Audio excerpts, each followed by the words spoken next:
देखिए ये दुर्भाग्यपूर्ण है और हम चाहते हैं कि इस पर पुनर्समीक्षा हो।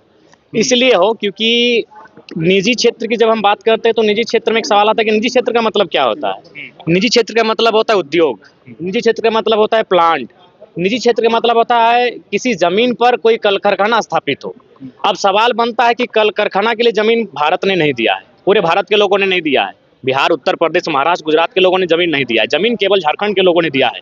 तो वहाँ तो सौतेला व्यापार बिल्कुल नहीं होना चाहिए। वहाँ 75 क्या, अगर 100% भी कोई रिजर्व करता है तो बुरा नहीं है। इसलिए बुरा नहीं है क्योंकि वह ज़मीन उनकी एकमात्र पूंजी है, वह ज़मीन उनका एकमात्र सहारा है। लेकिन आप एक नियम लेके आते हैं, एक कल कारखाना स्थापित होता है और क्षण भर में वो सारी ज़मीन सरकार एक्वायर कर लेती है किसी कंपनी को देने के लिए। आपने तो विकास के नाम पर, उन्नति के नाम पर एक ज़मीन कंपनी को दे दिया, कंपनी ने लाखों करोड़ों का टर्नओवर किया, देश की उन्नति में काम आया, देश की अर्थव्यवस्था में काम आया, लेकिन उस किसान का क्या हुआ?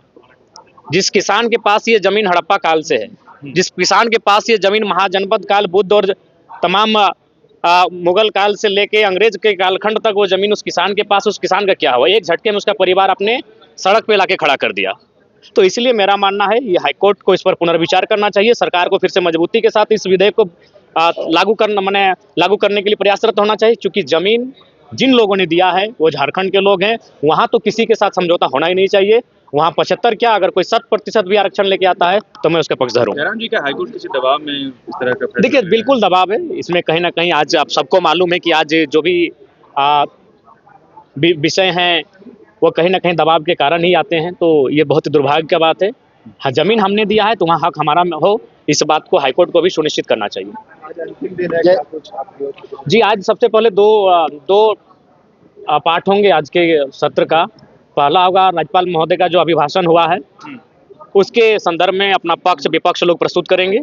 उसके बाद जो अनुपूरक बजट वित्त मंत्री के माध्यम से प्रस्तुत होगा उसमें अपना तर्क पक्ष और विपक्ष के माध्यम से प्रस्तुत करेंगे। तो आज अभिभाषण और अनुपूरक बजट पे ही आज चर्चा परिचर्चा होगी। जयराम जी, सीजीएल को लेकर के फिर छात्र सड़क पर आए हैं रांची में। 15 को एक बार फिर से वो आंदोलन करने जा रहे हैं।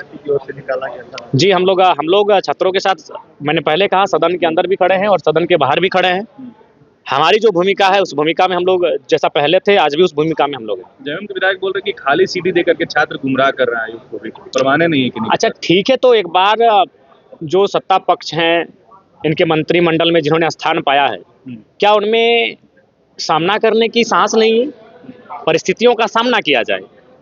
आपको अगर लगता है कि छात्रों के एविडेंस, तर्क अगर बेबुनियाद हैं तो आप सामना करके उनको क्लियर कीजिए ना। अगर अगर आपको लगता है आप सांच हैं तो सांच को आँच कैसा जांच कीजिए। सांच को आँच नहीं होना चाहिए, उसकी जांच होनी चाहिए। और मैं आज फिर इस बात को सदन में उन दो विषयों के बीच इस विषय को मैं ऐड करके उठाने का प्रयास करूंगा। जी ठीक ठाक रहा, अच्छा ही रहा। जी ठीक ठाक रहा।